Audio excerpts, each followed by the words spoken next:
Buenas noches. Hola a todos, hola a todas.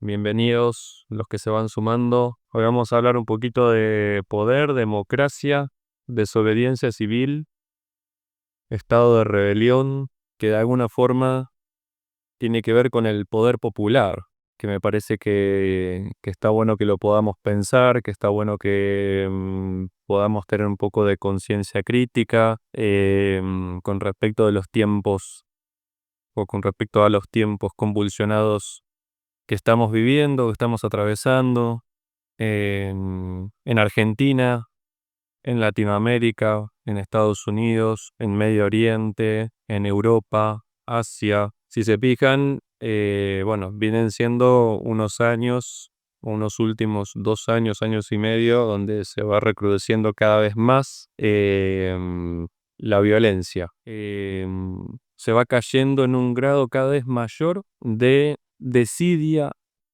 de monstruosidad, también podríamos decir, del ejercicio del poder institucional. Y además un ejercicio de poder sumamente despótico, sumamente tirano, sumamente perverso. Y además de búsquedas mezquinas, ¿no es cierto? Creo que es un contexto, el actual, en el que casi cualquier argumento vale para borrar terrorífica y monstruosamente la vida. Cualquier excusa vale, cualquier argumento está valiendo. No hay criterios para discernir lo que se debe hacer. No hay criterios, o es muy difícil encontrar criterios. Es un trabajo arduo, es un trabajo difícil encontrar criterios de discernimiento, no solamente para lo que se debe hacer, sino también para encontrar algún mínimo viso de verdad respecto a lo que se dice. Quiero que sea este un encuentro entre los que se vayan sumando. Quiero que sea un vivo en el que nosotros podamos tomar conciencia de la extrema manipulación a la que estamos siendo sujetos. Y acá, digamos, voy a tomar un posicionamiento. Es decir, a veces la postura que voy manifestando yo parecería como que es neutral, parecería como que es eh, tibia, si quieren, algunos lo pueden decir, ¿no? Parece como que no me la juego por nadie en particular. Para los zurdos eh, soy un gorila, para los gorilas soy un zurdo. Y creo que muchos de ustedes y muchos de los que van siguiendo esta cuenta están en esa postura, ¿no? En la postura crítica de la crítica radical, que la crítica radical no implica no tomar posición, no tomar postura. Lo que implica la crítica radical es tomar una postura que se atreva incluso a cuestionar cualquier partido, cualquier movimiento, cualquier ideología, ¿no? Y con esto no quiero decir que yo no tengo ninguna ideología. Tengo una ideología, obviamente, ¿no? Pero la ideología, en todo caso, tiene que ser un instrumento político para la búsqueda de la verdad y la construcción del consenso, ¿sí? Esa es la cuestión, ¿no? Por acá nombraban hace poquito en los comentarios, ahí Leonel nombraba a Francisco Suárez, ¿no? Fue un gran antecedente para lo que hoy vamos a llamar desobediencia civil, lo que hoy llamamos desobediencia civil. Sí, claro. Y lo que después Enrique Dussel va a llamar como estado de rebelión, ¿no? Y bueno, y Francisco Suárez eh, fue una gran influencia para los movimientos independentistas, eh, ¿no? Del 1800, los movimientos de independencia en Latinoamérica, de esos que tanto celebramos, de esos que tanto nos enorgullecemos, em, y en buena hora, ¿no? Bueno, igual yo también he criticado muchas veces, ¿no? La calidad moral, la calidad humana, la calidad ética de lo que se buscaba, ¿no es cierto?, con los movimientos de independencia, porque al fin y al cabo lo que nos pasa a nosotros hoy, por ejemplo, en Latinoamérica, lo que nos pasa hoy actualmente tiene una raíz y esa raíz viene ya de la época de los independentistas. Lo que quiero decir es que siempre soy crítico con eso porque no hay que endiosar a alguna figura, digamos, ¿no? Bolívar, San Martín y el resto de los libertadores, no hay que ponerlos ahí en un pedestal, no hay que tomarlos eh, descuidadamente como un faro de luz al que seguir porque también fueron seres humanos. Y tenían sus falencias, tenían sus corrupciones, tenían sí, sus mezquindades también, ¿no? Tenían sus disputas mezquinas de poder con otros libertadores o con los antirrevolucionarios, etcétera, ¿no?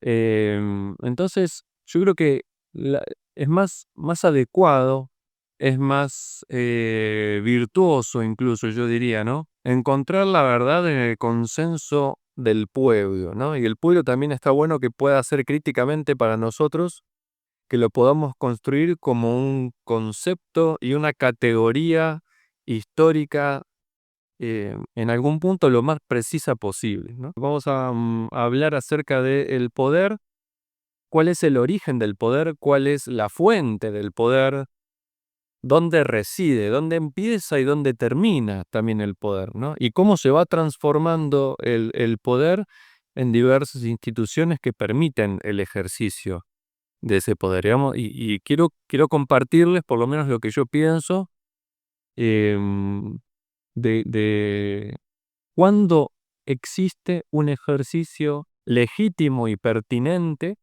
de poder y cuándo ese poder, aunque esté ejercido desde instituciones en el pasado legítimamente constituidas, termina siendo no ilegal, pero sí a veces el ejercicio de poder termina siendo ilegítimo. Y lo ilegítimo tiene que prevalecer o tiene que tener una jerarquía mayor, primaria, con respecto a lo que es lo legal o lo ilegal. Muchas veces la legalidad encierra injusticias, ¿no? Lo justo no es necesariamente lo reglamentado por una ley, ¿no? Una ley es podríamos decir, ¿no? Es una formulación epocal, es decir, de un tiempo específico, de un pueblo, de una nación que entiende en ese momento histórico que lo mejor para sí es determinadas disposiciones que regulan las relaciones interpersonales, comunitarias, sociales y políticas, ¿no? Pero obviamente no hay ninguna ley en la historia de la humanidad que se haya mantenido inalterable a lo largo de los tiempos. Eso quiere decir que lo que se entiende por verdad social, política, comunitaria, lo que se entiende por justicia, lo que se entiende por bien, va cambiando, va mutando, ¿no? Conforme a las épocas, conforme incluso yo diría a cierto progreso, ¿no? O cierta evolución, y cuando digo evolución no quiero decir necesariamente que lo nuevo es absolutamente o en términos absolutos mejor que lo anterior, como muchas veces hay que volver a lo anterior, hay que volver a las fuentes o a ciertas fuentes para, ¿no? Reconstruir alguna idea de verdad que haga un poco más de justicia a los tiempos actuales o a los tiempos presentes. Pero lo que quiero decir es que un bien está dado por los criterios también de una época que se vayan construyendo no verticalmente, sino lo más horizontalmente posibles, ¿no? Acá están hablando de algo de, si podemos decir que es teocracia moderna disfrazada de Estado. Bueno, Daimon 7544, ¿no? Vos decís también el devenir occidental que se aproxima en este contexto, ¿no?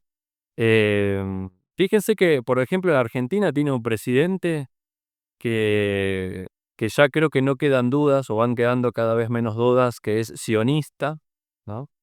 No judío, no israelí, sionista, ¿no? Que creo que todos más o menos sabemos, y por la duda si no lo digo, ¿no?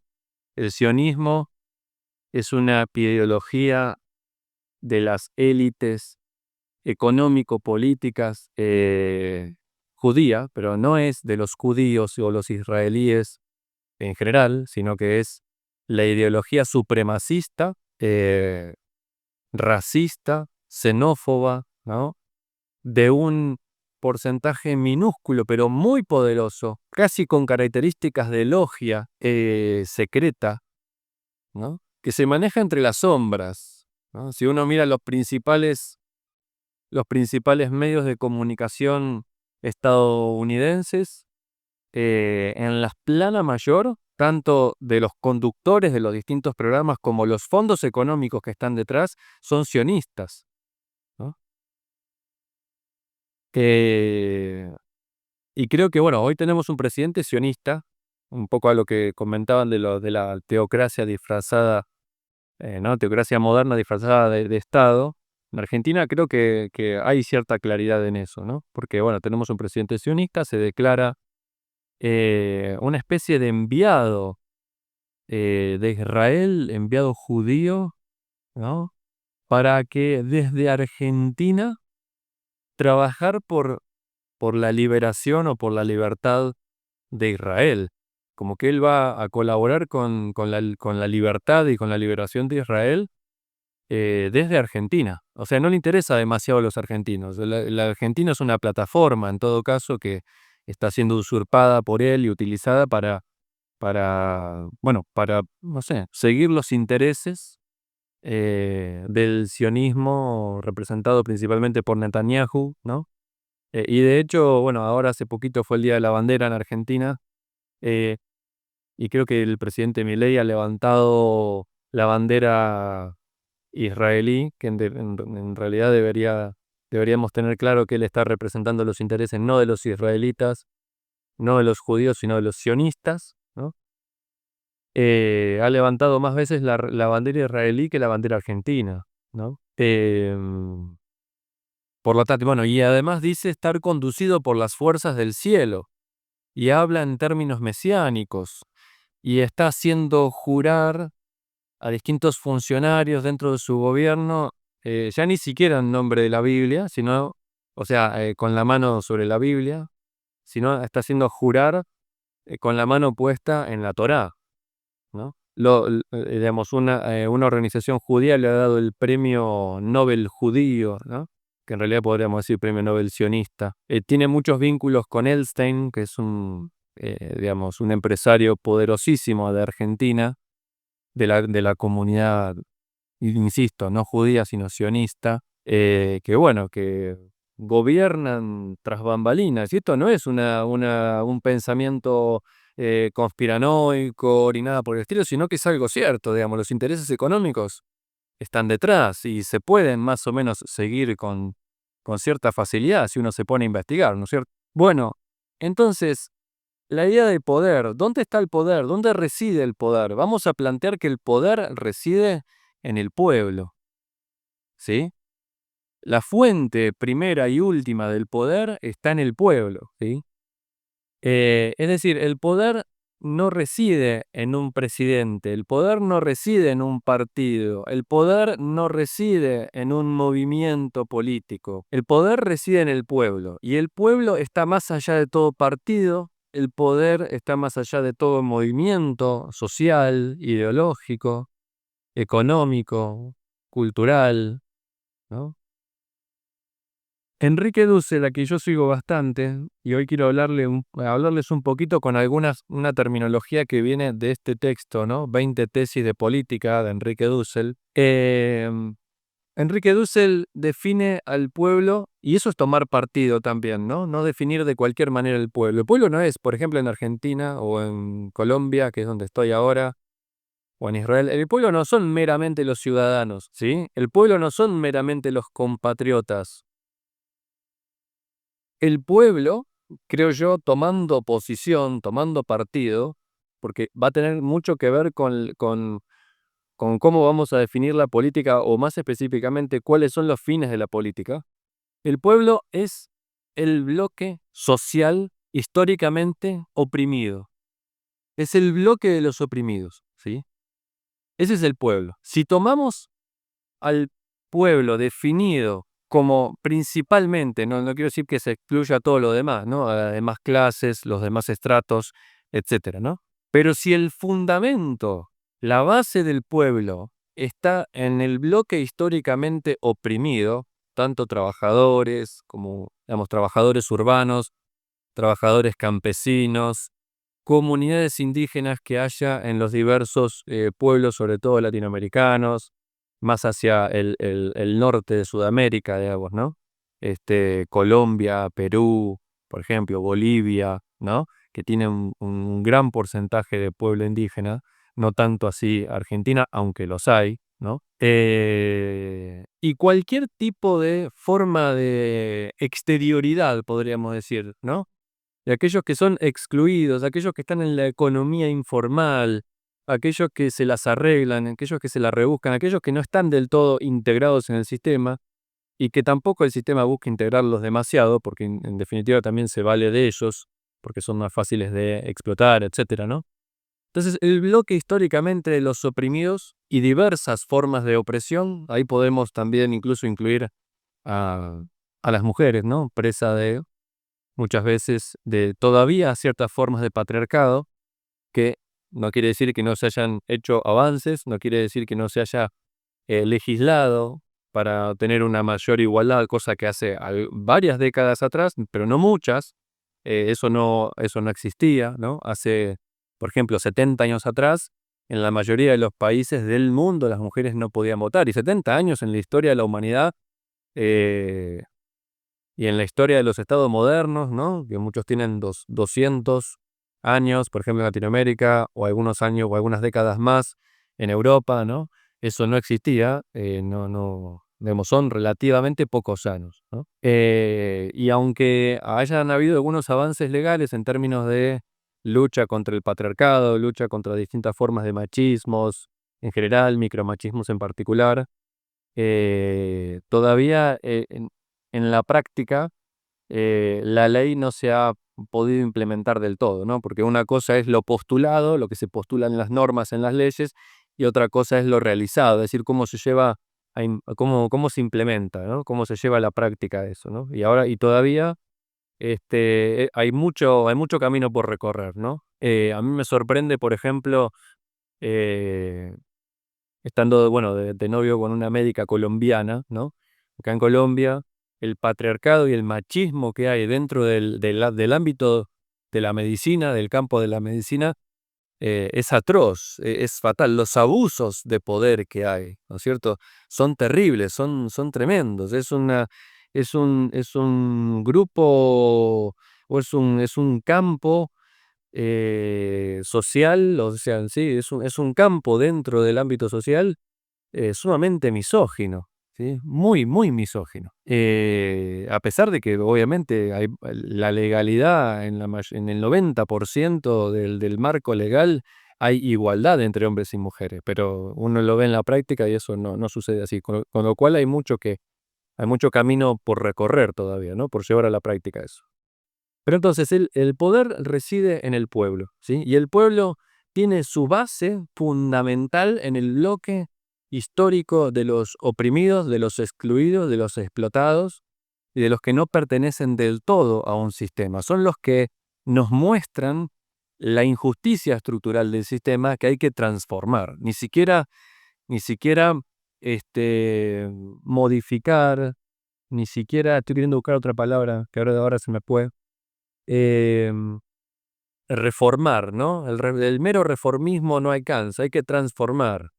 Quiere decir que hay que ir a la raíz, hay que ir al hueso, no hay que poner algunos parches a lo que ya está. Hay que transformar las cosas de raíz, ¿no? Bien, eso quiere decir que si el poder reside en el pueblo, ¿sí? No lo posee nadie como propiedad. Eso habla mucho Michel Foucault, ¿no es cierto? Obviamente, el poder dice no se tiene, el poder no es propiedad de nada ni de nadie, sino que el poder está ahí fluyendo, ¿no? En el pueblo, podríamos decir, ¿no? En las relaciones intersubjetivas, las relaciones humanas, en las relaciones políticas, en las relaciones de producción económica, etcétera.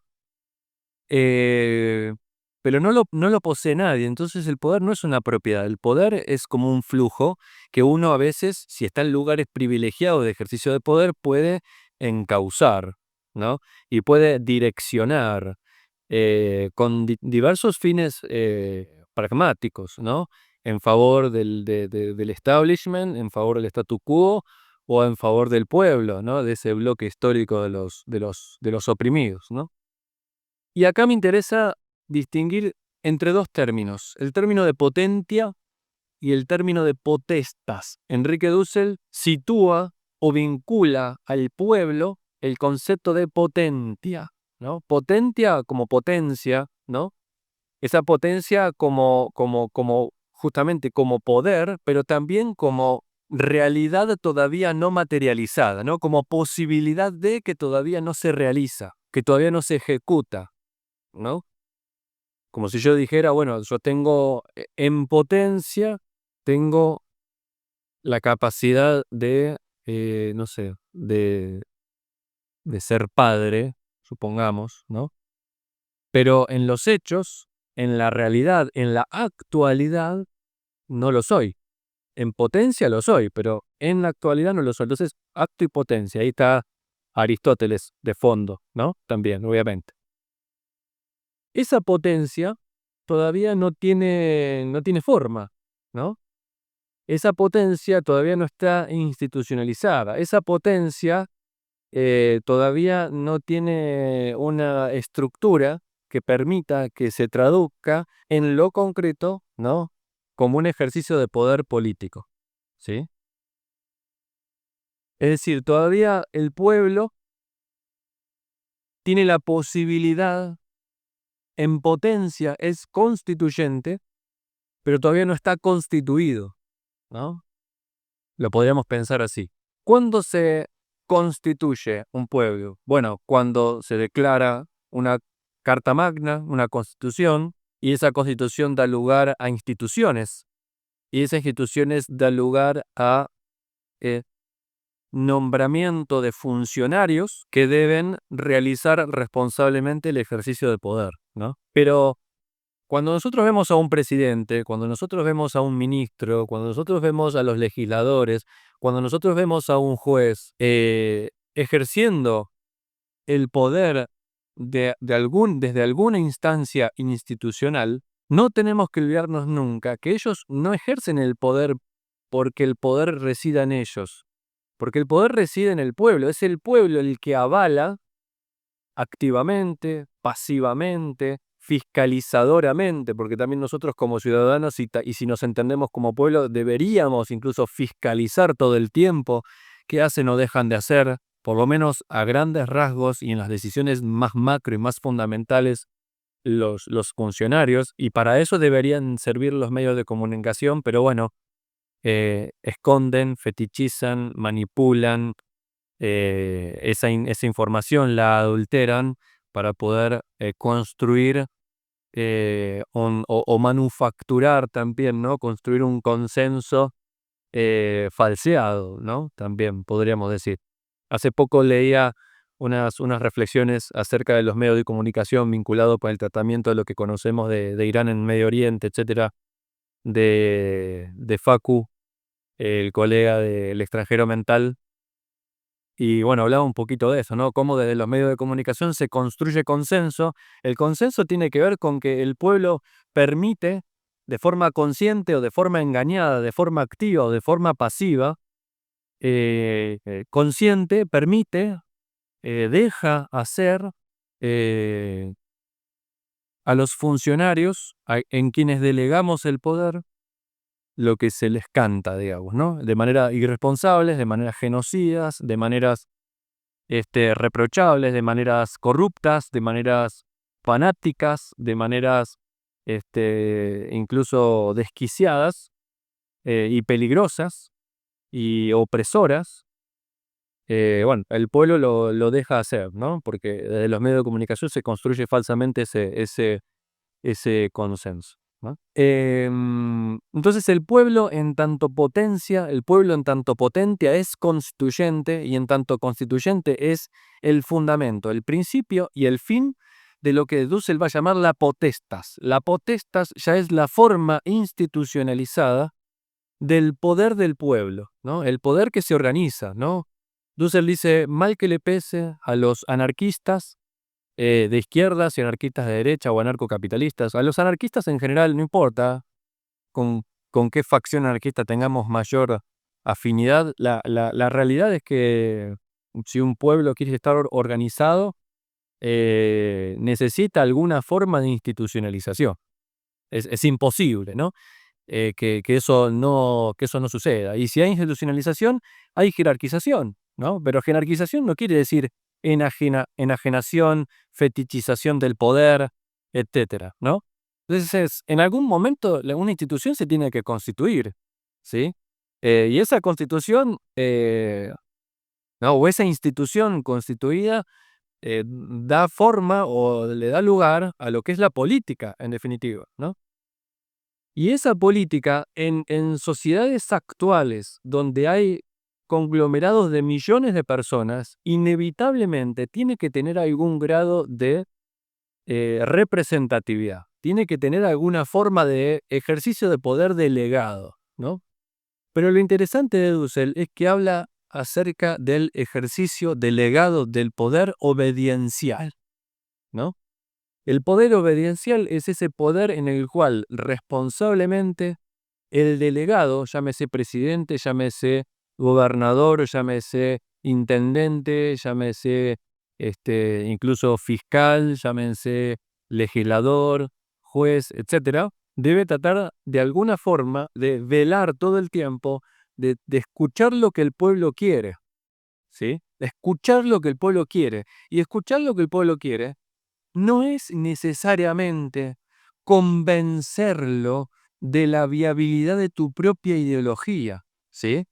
No es persuadir, escuchar, ejercer un ejercicio delegado del poder obediencial, que implica escucha, no quiere decir capacidad de persuasión para que el resto se pliegue detrás de lo que vos venís trayendo como ideología, sea peronista, sea kirchnerista, sea capitalista, sea anarcocapitalista, sea mileísta, sea sionista, no importa. Y lo que estamos viendo acá, y no estamos teniendo conciencia, pienso yo, es que estamos siendo presa, estamos siendo pasivamente los pueblos víctima de una manufactura del consenso como persuasión mesiánica sea de izquierda o sea de derecha, sea de centro izquierda, sea de centro derecha, no importa acá.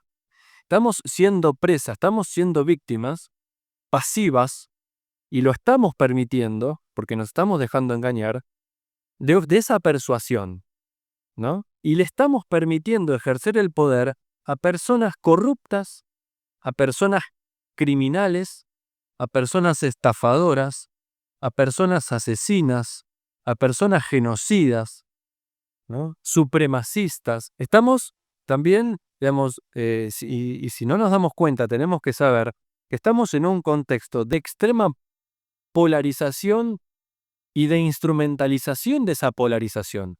Fíjense que por ejemplo en Argentina, cuanto más se radicaliza Cristina, cuanto más Cristina usufructúa políticamente y se radicaliza en torno a eso su condena judicial, tanto más también se radicaliza la ultraderecha sionista recalcitrante de La Libertad Avanza de Milei y todos sus funcionarios y hasta incluso sus, sus intelectuales que están buscando, o intelectuales entre comillas, no están buscando respaldar este régimen de ultraderecha opresor y represor, ¿no? Y ahí está, por ejemplo, Agustín Laje, donde en diversos tweets y en público, en diversos videos, se, se regocija en los balazos que la policía la policía de Bullrich, reprimiendo a jubilados, a fotógrafos, periodistas, ¿no? No solo a vándalos, ¿sí? Que también los hay, obviamente, pero para ellos son todos zurdos. Y si recibieron algún balazo, bienvenido sea porque algo habrán hecho, ¿no? Y ese algo habrán hecho, obviamente, remite a la dictadura, a la última dictadura militar tan cruda, ¿no? Que vivió Argentina. Pero también en otros tweets dice Agustín Laje que hay que reconocer que los zurdos no son conciudadanos, sino que son enemigos. ¿Y qué se hace con los enemigos? Milei también, a principio de año, en enero, cuando muchos salieron a criticar el gesto de Elon Musk, que a todas luces fue un gesto nazi, ¿sí? Y recordemos que pocas semanas después aparece Elon Musk en Alemania respaldando, promoviendo y hablando en favor del partido nazi de ultraderecha en Alemania que estaban próximas las elecciones. Cuando todo el mundo sale a criticar a Musk, Milei publica un tweet bastante, con bastante ardor, podríamos decir, ¿no? En el que al final de ese tweet, en enero creo que fue, en enero de este año, dice: zurdos, los vamos a perseguir, los vamos a salir a buscar. Y ahora fíjense cómo es que el gobierno de Milei, que dice que quiere achicar el Estado, y recorte y desmantela, despide, etcétera, dessubsidia, frena la obra pública, de todos modos decide utilizar los fondos del Estado para financiar y rehabilitar la CIDE, ¿sí? La Agencia de Investigación, y ahora reforma la Policía Federal y haciendo una copia infantilmente fanática, ¿no? Del FBI, que creo que se llama la DFI ahora, donde aparentemente, según el boletín oficial, tienen potestad de no solamente investigar, sino sobre todo espiar y detener cuando ellos consideren que lo amerita, sin orden judicial, ¿sí? Vayan atando y vayamos atando cabos, ¿sí? Esto para lo que quiero que quede claro. Esto a mí no me posiciona, y me gustaría que no me posicionen como Cuca, ni como, ¿no? Ni como el típicamente zurdo. Soy más afín al espectro de izquierda, ¿no? Pero no de izquierda partidista, al menos no de ningún partido actual, en ningún lado de Latinoamérica, ¿no? No soy apolítico, sino soy apartidista, por lo menos de los partidos actuados, ¿no? Y eso no me posiciona tampoco como pro Cristina, ni nada por el estilo, ¿no? Para mí Cristina está bien eh, condenada, ¿no? Está justamente condenada y debería estar, digamos, condenada sin tantas comodidades como lo está ahora. Pero también deberían estar igualmente condenados Macri, que hace igual o más años que tiene causas que todavía no, digamos, algunas no se cierran, o algunas se cerraron con muchas sospechas de corrupción, ¿no? También detrás de los jueces, etcétera. Y Milei tiene que ser enjuiciado, por ejemplo, sin ir más lejos, por el caso Libra. Y además Milei disolvió la comisión de investigación del caso Libra. Y en propias palabras de Milei podríamos decir, recuerden que Milei, cuando el último caso que recuerdo, pero él ya lo viene diciendo desde siempre, ¿no?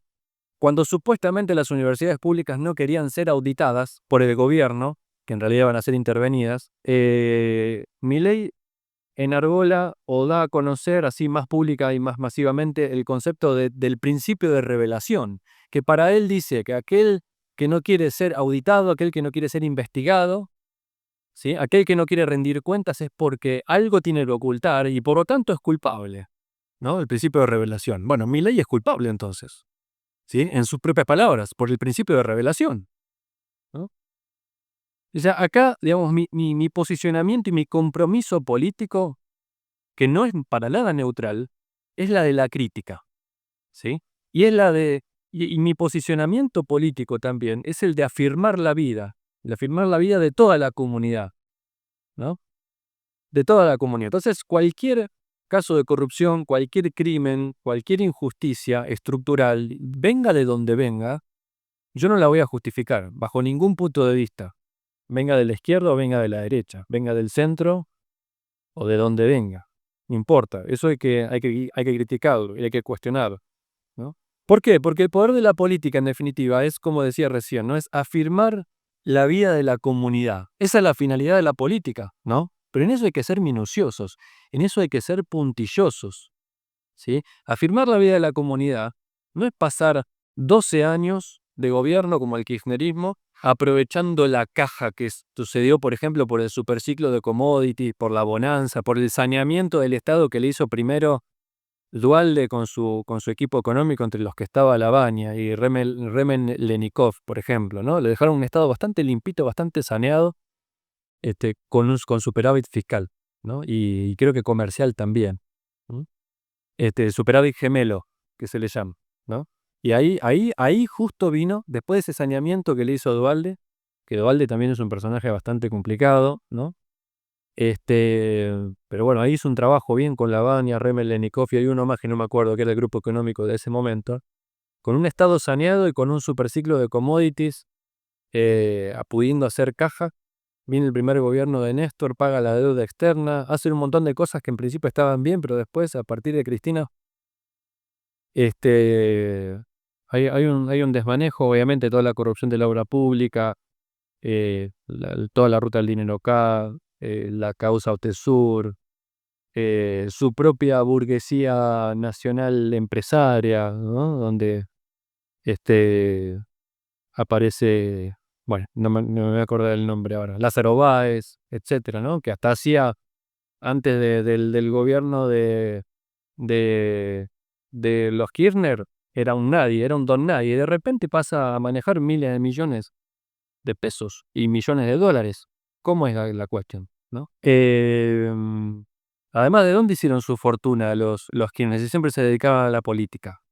Y si quieren investigar, investiguen cuál era la relación que tenían con las dictaduras militares y las tierras, las diversas tierras que se liquidaban, ¿no? Que el gobierno expropiaba, el gobierno militar expropiaba, y ahí había una gestión de Néstor Kirchner, ¿no? Investiguen también sobre eso. Entonces, bueno, aparece esta cuestión de la política como el ejercicio, la praxis, ¿no? De afirmar la vida de la comunidad. Y para eso tenemos que ser minuciosos, ¿sí? Tenemos que ser minuciosos. Tenemos que ver qué pasa con los planes sociales, tenemos que ver qué pasa con los subsidios, tenemos que saber un poco más de lo más que se pueda de economía, cómo se manejan las cosas, cómo se desmanejan, etcétera, ¿no? Entonces ahí aparece la democracia. Lo que tenemos hoy, actualmente, ya hemos dado que ya más o menos sabemos lo que es el poder, dónde reside el poder, cuál es la fuente, cómo se vincula la potencia, y ahí está el pueblo, ¿no? Y la potestas, que es la institucionalidad y el ejercicio de poder delegado, ¿no es cierto? Los políticos ejercen el poder delegadamente, porque son representantes. Por tanto, nosotros tenemos que fiscalizar todo el tiempo cómo es que ejercen ese poder, ¿no? Sin endiosar, sin idealizar. Son personas de carne y hueso, falibles, y cuanto más poder tienen en sus manos, más corruptibles pueden ser, ¿no? Más se pueden corromper. Así que cuando alguien está en posición de ejercicio de mucho poder y se lo acusa de corrupción, ahí, bueno, tenemos que presumir que eso es verosímil, ¿no? Y hay que pedir transparencia detrás de todos, ¿no? Y ahí aparece la democracia, ¿no? La institucionalidad se transforma en democracia. Lo que tenemos ahora es democracia. La democracia, ¿cómo tiene que ser? Tiene que velar por una cada vez mayor, dentro de lo posible, de participación directa del pueblo. Todos nosotros, la mayoría de nosotros, la inmensa mayoría de nosotros, sabemos que la única instancia más o menos directa de ejercicio de la política y de participación de la política que tenemos los ciudadanos y después, sobre todo, detrás de la ciudadanía del pueblo, es cuando vamos a votar cada 2 o cada 4 años, y no más que eso. Y no sabemos mucho más cómo participar, ¿no? Y esa representatividad es como firmar un cheque en blanco. Esa representatividad es ponernos en manos de gente que ni nos conoce, que maneja mucho poder, que maneja mucho dinero. De eso tenemos que ser conscientes. Entonces, las democracias actuales no son democracias. De hecho, por ejemplo, del que yo conozca, ¿no? Ni en la Constitución argentina, ni en la Constitución, por ejemplo, norteamericana, hay que ver en los otros países, sobre todo de Latinoamérica, que es lo que más nos interesa a nosotros, si está la palabra explícita de democracia o si solo figura sistema representativo, republicano, federal, que es como aparece en la Constitución argentina. Pero no aparece la palabra democracia, porque en realidad no es una democracia. En todo caso es una aristocracia, plutocracia, oligarquicacia representativa, que además también es malamente representativa porque no representa los intereses del pueblo, por lo tanto no afirma la vida del pueblo. Afirma siempre, obviamente, los poderes de un sector muy minoritario y de élite, porque además para hacer una campaña política y, por ejemplo, llegar a la presidencia necesita mucho dinero y ese dinero lo saca de grandes capitales o de grandes inversores. Y salís debiendo muchos favores, ¿no? Para llegar a ser presidente. Entonces lo que tenemos no es democracia, ¿sí? Cuando no hay democracia y cuando con frecuencia los que gobiernan no cumplen sus promesas de campaña, que además cada vez cumplen menos y los programas políticos son cada vez menos específicos, menos rigurosos, muy laxos, muy ahí etéreos, no hay una cosa clara, concisa, sistemática, hay solamente eslóganes de campaña que gustan a determinados sectores, pero no se tiene ni la menor idea de cómo cada uno de los que se postula, ¿no? a las presidencias van a poder hacer para ejercer o para llevar adelante esas políticas, y normalmente hacen todo lo contrario. Un ejemplo muy cercano a Milei es que Milei decía: yo soy experto en crecimiento económico con o sin dinero, por lo tanto no necesito ir a pedir un préstamo para sacar adelante la Argentina, ¿no? Para hacer que la Argentina crezca económicamente. Y además, ir a pedir un préstamo es lo más antiético, lo más injusto, lo más aberrante que se puede hacer. Eso lo dice casi textualmente así Milei, y además critica al Fondo Monetario Internacional como una de las instituciones más nefastas y éticamente reprochables de la historia de la humanidad, porque además pedir un préstamo es endeudar a las generaciones futuras, es decir, es violar el principio de libertad de las generaciones futuras porque las dejas presas de una deuda que van a tener que pagar porque alguien se las va a cobrar, ¿no? ¿Qué hace Milei? Pide un préstamo, 20.000 millones de dólares, o un poco más me parece. Entre otras cosas, ¿para qué? Para planchar el tipo de cambio oficial, porque dicen, bueno, no hay cepo, pero establecen una banda de flotación, que es como una especie de cepo eufemístico, ¿no? Y ahí no hay libre mercado, el dólar no es libre. Además estamos próximos a elecciones legislativas, ¿no?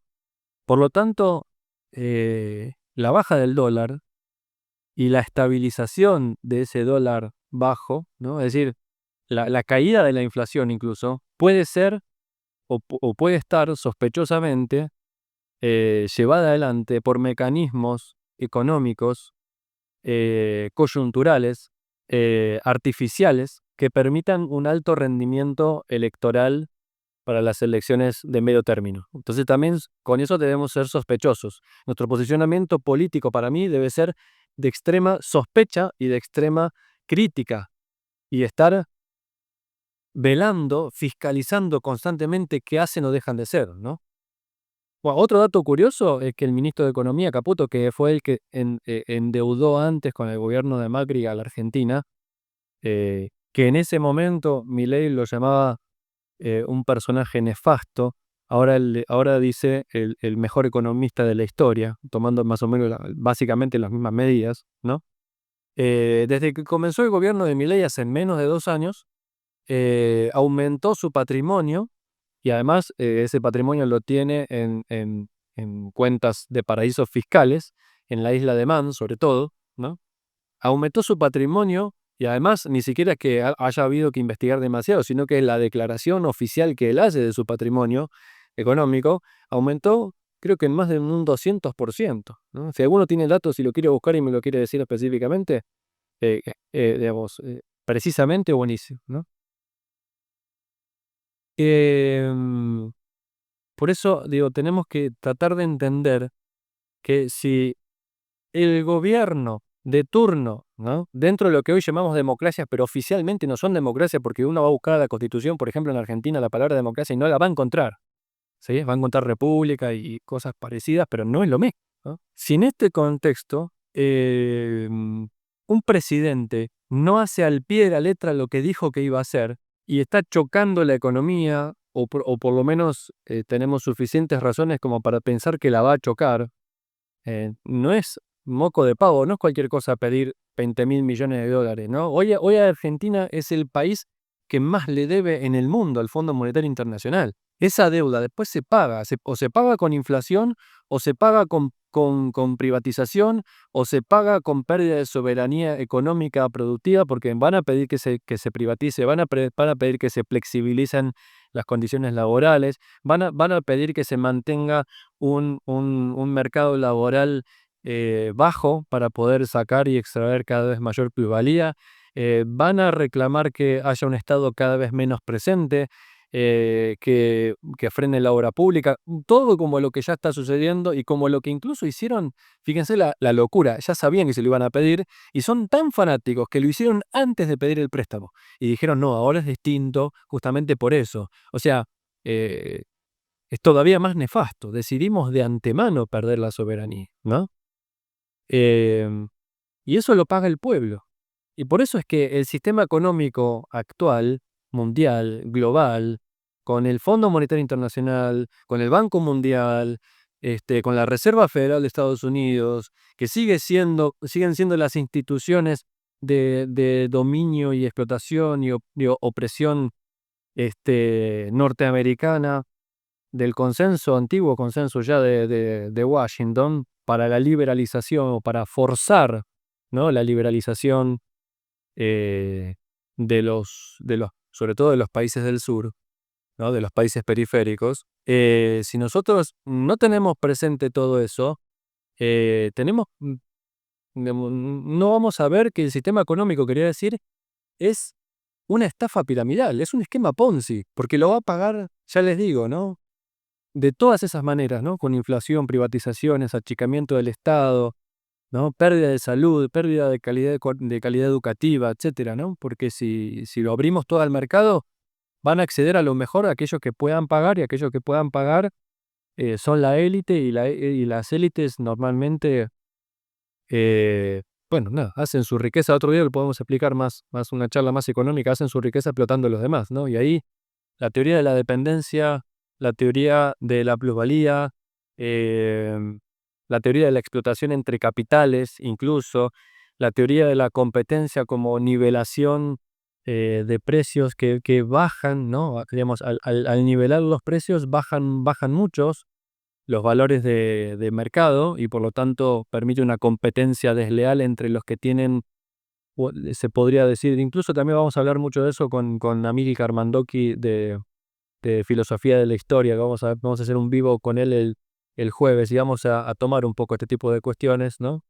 Entonces, claro, los capitales que tienen un alto grado de composición orgánica, es decir, tienen un alto grado de desarrollo tecnológico y producen más barato en un contexto de competencia mundial y global, donde algunos países son periféricos y otros no lo son, algunos fabrican más barato y otros no lo son, nivelar los precios para tener un precio global mundial hace que algunos vayan a pérdida o tengan muy poquito margen de ganancia, pero los que tienen mayores capitales, que normalmente son capitales del centro, capitales europeos, capitales norteamericanos, capitales, digamos, de países neocoloniales, obtengan una mayor ganancia, y ahí hay transferencia de riqueza, etcétera. Digamos, el esquema capitalista no funciona, ¿no? También, en concreto. Es toda una gran estafa, es toda una gran explotación, ¿no? Entonces, cuando tenemos un contexto así, lo que quiero plantear, y ya para no extenderme mucho más de la hora de Vigo, lo que quiero plantear es lo siguiente. Cuando tenemos, por ejemplo, digo yo, ¿no? En Argentina, yo sé que acá esta cuenta la siguen mucho, pero bueno, yo soy argentino, sigo mucho y muy de cerca la política argentina, y me parece que es un ejemplo paradigmático, ¿no? De lo que no hay que hacer y de lo que el pueblo debería hacer también, ahora lo voy a decir, ¿no?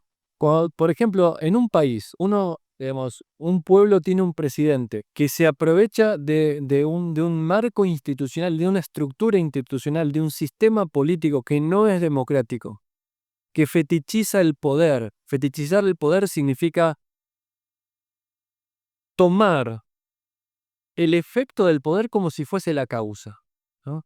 ¿Cuál sería el efecto del poder? Las instituciones y la investidura presidencial, por ejemplo. Eso es un efecto del poder, ¿sí? Porque la causa de ese poder es el pueblo, ¿sí? Francisco Suárez decía que incluso puede haber un ejercicio de poder legal, legítimo desde ese marco legal, pero injusto. Y cuando hay injusticia, el pueblo puede alzarse en rebeldía, digamos, es legítimo que el pueblo ejerza la desobediencia civil, es decir, no someterse a las normas y a las leyes vigentes, ¿sí? Que en definitiva esas leyes y esas normas vigentes tienen como base y fundamento en el cual se apoyan al pueblo. ¿Por qué? Porque la ley, fíjense, acá me voy a poner un poco religioso, aunque no lo sea en realidad, ¿no? Lo fui, pero no lo soy, pero conozco. Y me parece que el liberador Yeshua de Nazaret, ¿no? Jesús de Nazaret, él la tuvo muy clara y él inició un proceso de liberación que después se fetichizó, es decir, se enmascaró el ejercicio del poder, ¿sí? Se ocultó la fuente de ese ejercicio de poder y se tomó al efecto como si fuese la fuente, ¿no? Es decir, la jerarquía, la institucionalidad, como si fuese la fuente. El Estado no es la fuente del poder, la policía no es la fuente de poder, la presidencia no es la fuente de poder, es el efecto construido por la verdadera fuente de poder, que es el pueblo, insisto, ¿no? Entonces Jesús de Nazaret lo que decía es, la ley está hecha para el hombre, no el hombre para la ley. Acá podríamos decir, la ley está hecha para el pueblo y no el pueblo para la ley. Entonces la ley no es sagrada, la ley no debe ser petrificada, la ley no debe ser divinizada y decir, esta es la ley, no se puede violar bajo ningún punto de vista. No, no, cuando la ley está respaldando una estructura injusta y un ejercicio en definitiva y fundamentalmente y existencialmente ilegítimo de poder, la ley ya no cuenta, la ley ya no corre. Porque además se supone que el pueblo debería buscar su autonomía, es decir, darse a sí mismo sus propias leyes para su propio beneficio. Y si alguna ley, por los cambios de la época y de la historia, ya no es funcional a su defensa de la vida, a la creación de la vida, a la reproducción, al mantenimiento y al aumento de su propia vida, cuando una ley ya no sirve a eso y no protege su propia vida, hay que cambiar esa ley, ¿sí? Y si no se puede cambiar de modo armonioso, digamos, cabe la desobediencia civil. Y cuando en el ejercicio de la desobediencia civil, que muchas veces pasa, y estuvimos viendo en Latinoamérica, si ustedes se fijan en Latinoamérica, los últimos 15 años, o si quieren, los últimos 25 años, para mí, desde el 2001 en Argentina, pero después pasando por los estallidos de Chile, los estallidos de Colombia, ¿sí? Y otros lados en México también, ¿no? Los últimos 25 años hubo muchos muchos estallidos sociales. Algunos que inauguraron un movimiento constituyente, ¿sí? De reforma, y yo diría, habría que mejor hablar de transformación constitucional, como en Chile, ¿no? Que ahora digamos, el establishment otra vez boicoteó eso, persuadió, engañó al pueblo y demás. Pero bueno, si hace falta hacer otro estallido social, para mí hace falta hacerlo, y yo lo promuevo, digamos, ¿no? No es lo deseable, pero cuando es necesario, el pueblo tiene que sacudirse de alguna manera el yugo de la opresión, ¿sí? Entonces, cuando un pueblo sale masivamente a la calle, acá quiero que me presten atención porque esto surgió en una conversación de un chat familiar, y alguien de la familia no me llamó, pero dijo, eso suena a una postura golpista, ¿no? Lo que yo estoy planteando, que es justamente esto ahora, ¿no? Y voy a plantear la diferencia entre un golpe de Estado y un estado de rebelión legítimo, ¿no? Del pueblo. Cuando el pueblo se da cuenta que no solamente un- una estructura y una normatividad legal le es beneficioso para el conjunto del pueblo, que se debe extrapolar al conjunto de la sociedad civil, Cuando no es beneficiosa, dado que la ley está hecha para el pueblo y no hay pueblo para la ley, el pueblo tiene que cambiar esa ley, ¿no? Cuando además ese marco legal es ejercido de modo irresponsable, de modo irrespetuoso, de modo corrupto, de modo fanático, de modo ideológico, ¿no? De modo incluso hasta supersticioso, como hace Milei, ¿cierto? Y nos involucra con guerras que no son las nuestras, pero que él dice que lo son. Cuando eso sucede, el pueblo puede manifestarse en estado de rebelión y pedir que no haya que esperar el término del mandato para reemplazar a ese funcionario que ejerce delegadamente el poder, ¿no? Que debería escuchar y ser obediente a lo que el pueblo pide, a lo que el pueblo quiere, ¿no? ¿Qué pasa? Frente a un estado de desobediencia civil, normalmente los estados represores, para reprimir ese levantamiento, ese alzamiento popular, normalmente como pasó en el 2001, los gobiernos declaran el estado de excepción, ¿no? Y ese estado de excepción también conlleva un estado de sitio, es decir, no se puede salir a las calles y se sacan las fuerzas policiales y militares a las calles para velar de que el pueblo no esté en la calle, ¿no? Ejerciendo su legítima desobediencia civil. Frente a la desobediencia civil y frente a esa declaración de estado de sitio y de estado de excepción de un gobierno que instrumentaliza la institución para oprimir al pueblo, el pueblo puede declararse en estado de rebelión, ¿sí? El estado de rebelión, para mí lo que debería impulsar no es una reforma constitucional, es una transformación constitucional. Para Dussel, la transformación es ir a cuestiones de fondo que se pueden ir de modo pacífico, a través, por ejemplo, de un plebiscito que consulte, por ejemplo, sobre la necesidad de transformar fundamentalmente la Constitución, y eso sería el estado de potencia del pueblo, el pueblo manifestándose. Pero cuando ese pueblo se manifiesta y se lo quiere reprimir a través de un estado de sitio y un estado de excepción, el pueblo se puede rebelar en estado de rebelión o declarar en estado de rebelión, y ahí se ejerce lo que se conoce como la hiperpotencia, o lo que Dussel va a llamar como la hiperpotencia del pueblo, ¿no? Estaría bueno que pasara como no pasó en el 2001, ¿sí? Que suceda ese estado de rebelión que sí pasó, pero lo que no pasó fue que el pueblo no fue capaz de velar y fiscalizar por una reforma, mejor dicho, una transformación de fondo de la Constitución. Y ahora yo le voy a decir algunos puntos generales que creo que son evidentes para todos, que se deberían cambiar en la Constitución, y eso, bueno, obviamente viene después en el trabajo. Primero, bueno, se armará un cabildo abierto, se armará una asamblea general constituyente, se elegirán representantes, vendrán especialistas y las minucias se irán, ¿no? Pero yo quiero plantear lo general, ¿sí?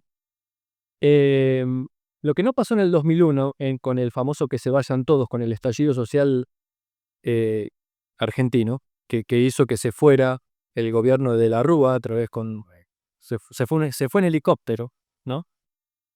Y vino una secuencia de varios presidentes. Bueno, ahí vino Duhalde finalmente, que le saneó el estado del kirchnerismo, después vino el kirchnerismo, etcétera, bla, bla, bla. La historia más o menos la conocemos, por lo menos los argentinos. Lo que no sucedió fue una transformación de la política, porque se fueron todos, pero después volvieron todos, los mismos de siempre, ¿sí? Y otra vez el pueblo fue estafado, porque el pueblo no estuvo suficientemente despierto como para, después de haber generado después de haber pateado el tablero, no estuvo lo suficientemente despierto, porque ahí también para que no se despierte el pueblo entran los movimientos políticos, entran los partidos políticos, entran los dirigentes sindicales, entran entran los dirigentes sociales, entran los capitales económicos detrás, etc. Entonces el pueblo es engañado, eh, bueno, pierde lucidez sobre el tiempo que le está tocando vivir, y la situación propicia para transformar las cosas de fondo que ha generado. Y bueno, y el pueblo fue estafado. Entonces, es decir, el pueblo pateó el tablero de juego, pero no fue capaz de generar desde su potencia nuevas reglas de juego. Y se volvieron más o menos a las mismas reglas, se estableció un orden, el pueblo estuvo bastante pasivo y dormido, también por la situación difícil que le tocó vivir, digamos, ¿no? Yo lo viví siendo jovencito, y ahora en retrospectiva en mi infancia, en preadolescencia, puedo saber y puedo ver lo que le ha tocado vivir a mis padres, ¿no? Que bueno, prácticamente terminamos siendo pobres, ¿no? Se perdieron los ahorros de toda la vida, etcétera, ¿no? Y ahí con hambre, con apremios, sin poder pagar la luz, etcétera, no se puede, no se puede pensar claramente. Uno no puede decir, bueno, voy al cabildo abierto. Bueno, a veces a todos nos aprieta el zapato de modo diferente y los apremios y las privaciones y las precariedades permiten a unos y a otros no, a la mayoría no, tener lucidez y poder pensar claramente, porque también se tiene hambre y con hambre no se puede pensar, etcétera. Entonces yo creo que hoy se van gestando, no sé si todavía es propicio, pero creo que estamos cerca a que se vayan dando propiciamente las condiciones para que el pueblo se alce en estado de rebelión, para que le patee el tablero a la casta política de la que hoy también participa Milei, porque se está rodeando de los mismos de siempre, Caputo, Bullrich, etcétera, ¿no? Se está rodeando de los mismos de siempre en los cargos estratégicos, sobre todo, ¿no? El ministro de Defensa, que ahora se me borró el nombre, bueno, díganmelo ahí, ¿no? Sí, sí, Luis Petri, ¿no? Ministro de Defensa, que le encanta jugar a ser Top Gun subiéndose a aviones de guerra que le compran, etcétera, ¿no? Que compran.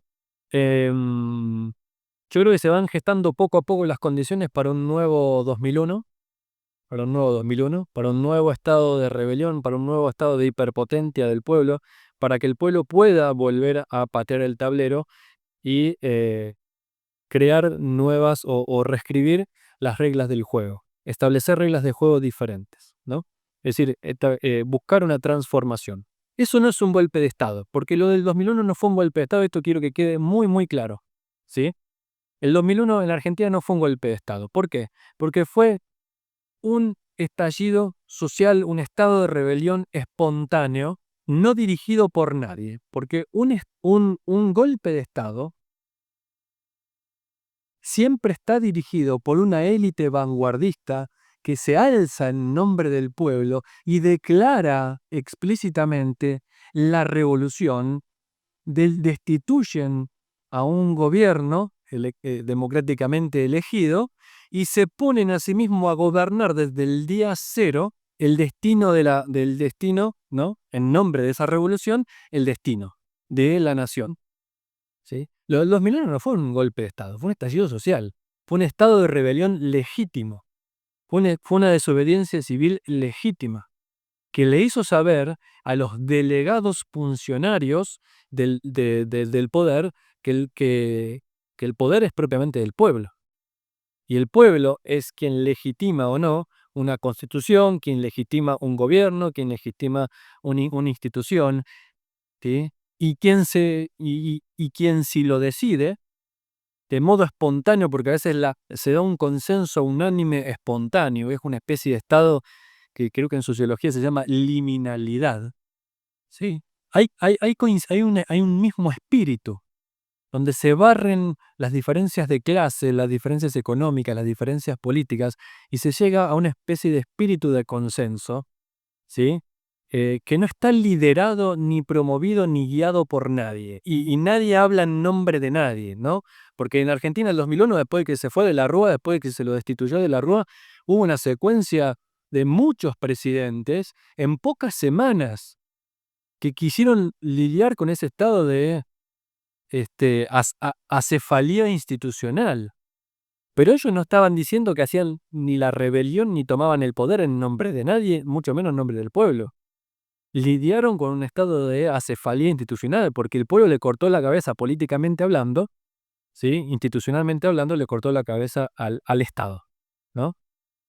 Una vez dicho eso, y estableciendo las diferencias entre lo que es un golpe de Estado y un estado de rebelión legítimo, popular, el pueblo debería reclamar una transformación de fondo de la Constitución Nacional. Y entre las cosas que debería pedir sería transformar la Constitución para que se elaboren las disposiciones legales pertinentes y rigurosas para que la Argentina se declare, o el pueblo latinoamericano que sea, se declare como explícitamente democrático y se establezcan instancias que no existen y que deberían diseñarse para modos de participación institucional mucho más directos del pueblo argentino y del pueblo latinoamericano en general, en la toma de decisiones, por lo menos en la macroeconomía, macropolítica, macrosocial, macrosalud, macroeducación, etcétera, para que el pueblo participe de modo más asiduo y de modo más directo,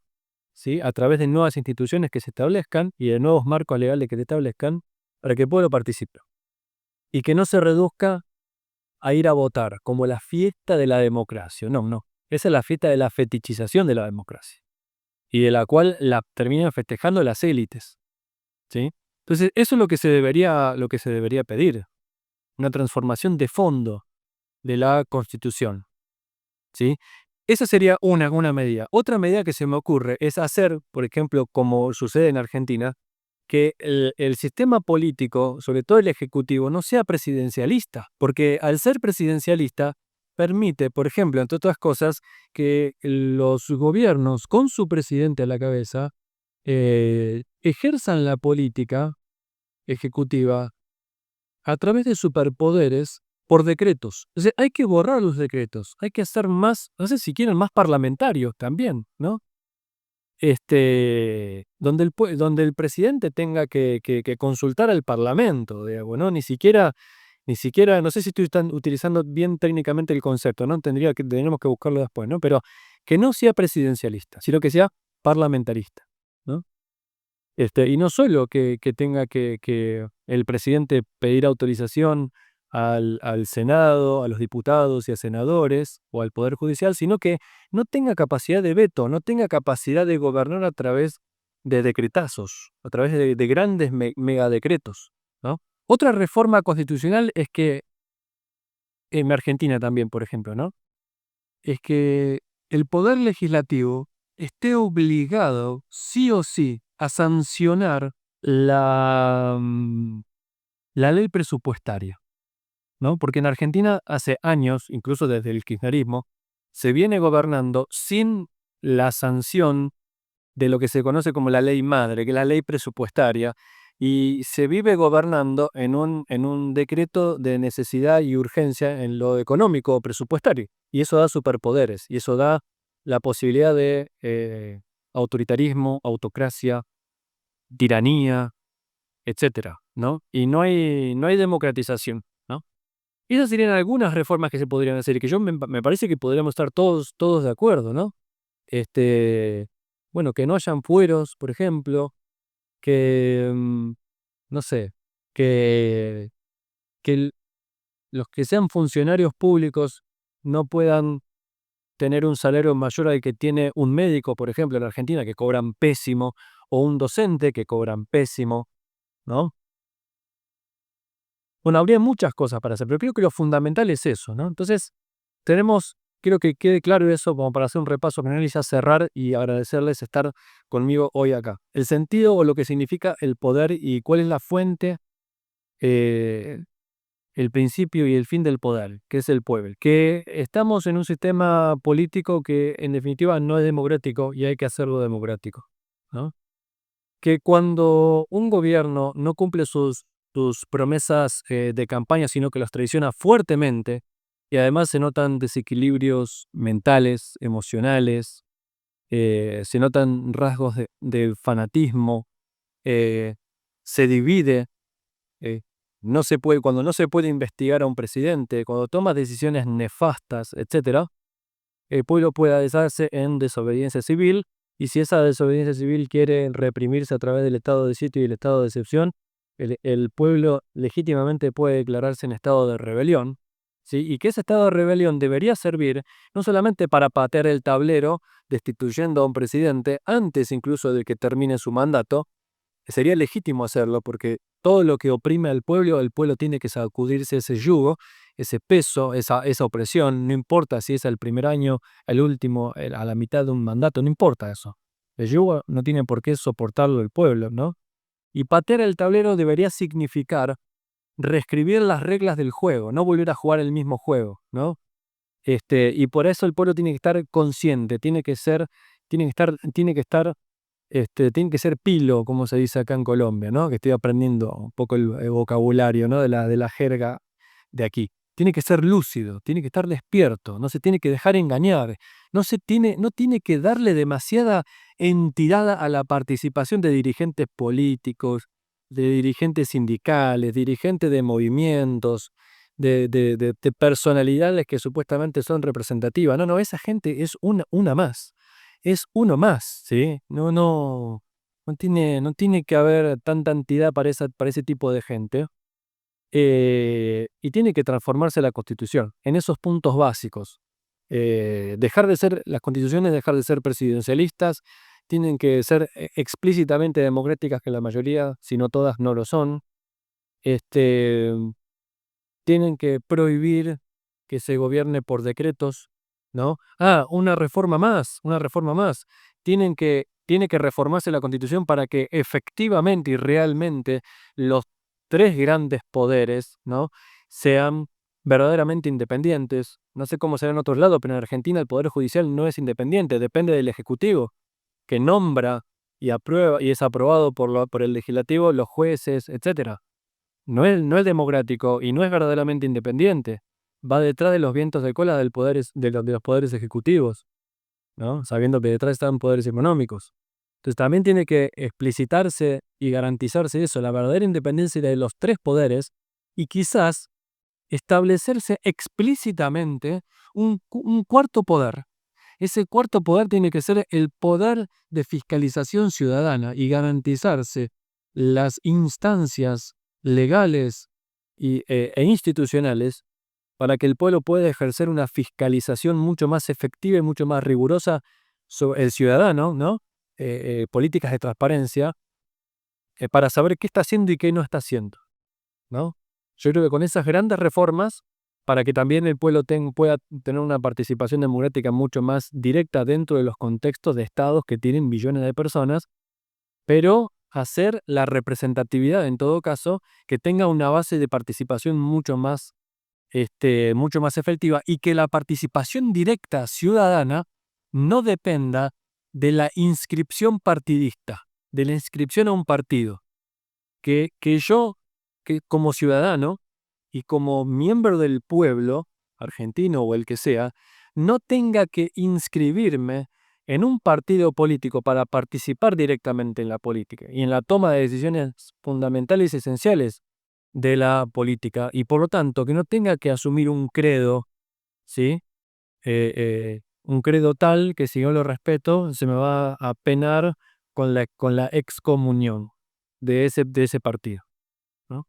Bien, con esas ideas generales quería cerrar, y quería, bueno, no sé, tratar de arrojar un poco de luz y de claridad, eh, a estos tiempos. Espero que les haya servido, espero que les haya estimulado, espero que les haya dado nuevas herramientas teórico-técnicas, conceptuales, para pensar el tiempo en el que estamos, hacia dónde se podría ir, porque también vieron que critiqué mucho, pero muchas veces se me corre por el lado de, bueno, ¿y vos qué propones? Bueno, esto propuse, ¿no? Que el pueblo esté listo para el estado de para la desobediencia civil, y si es necesario para el estado de rebelión, que promueva no una reforma, sino una transformación de fondo de la Constitución, y que no se duerma en esa transformación constitucional, para no dejarse engañar por los dirigentes de toda calaña, de todo tipo, ¿sí? Y bueno, y habiendo establecido algunos puntos generales, pero me parece que son claros y son fundamentales sobre qué cosas se debería modificar en las constituciones, ¿no? También, para ver si realmente nos conducimos a una política regional, podríamos decir, ¿no? Verdaderamente más democrática, sabiendo que el poder y el fundamento de ese poder reside en el pueblo, ¿no? Así que bueno, les agradezco muchísimo, gracias por estar, perdón si no leí los comentarios, eh, y bueno, y tratemos de ver de qué manera podemos modificar la realidad que tenemos, que es tan compleja, tan complicada, ¿no? Tratemos de no caer en tantas grietas, de no caer en tantos binarismos, etcétera, etcétera, etcétera, y sobre todo de estudiar muchísimo. Estudien, estudien, estudien. Si quieren me piden recomendaciones, yo les paso. Están los cursos de Pensar Liberado, los pueden hacer. Me preguntan cómo escribirse, pueden entrar a pensarliberado.com. O les puedo recomendar otros cursos de otros lados. En fin, me hablan. Un abrazo gigante, feliz noche y estamos atentos para seguir luchando como pueblo que somos, ¿no? La salida está por la filosofía. Un abrazo gigante a todos.